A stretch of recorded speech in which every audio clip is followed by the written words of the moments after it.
திருப்பாலைத்துறை பாலை வடநாதர் திருக்கோவில் சப்தவர்ணம் புறப்பாடு. திரளான பெண்கள் பங்கேற்று சாமி தரிசனம். தஞ்சாவூர் மாவட்டம் பாபநாசம் அருகே திருப்பாலைத்துறையில் அமைந்துள்ள அருள்மிகு தவள வெண்ணகையால் உடனுறை பாலை வடநாதர் திருக்கோயிலில் சித்திரை பௌர்ணமி பிரம்மோற்சவ விழா கடந்த 14ஆம் தேதி கொடியேற்றத்துடன் தொடங்கியது.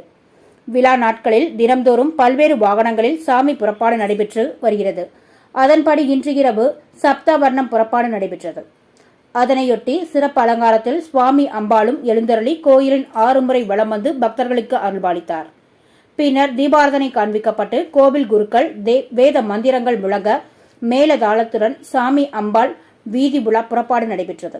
இதில் ஏராளமான பெண்கள் கலந்து கொண்டு சுவாமி தரிசனம் செய்தனர். தமிழ்நாடு புதுகை ஸ்டார் நியூஸ் செய்திகளுக்காக பாபநாசம் செய்தியாளர் ஜி. சிவராஜ்.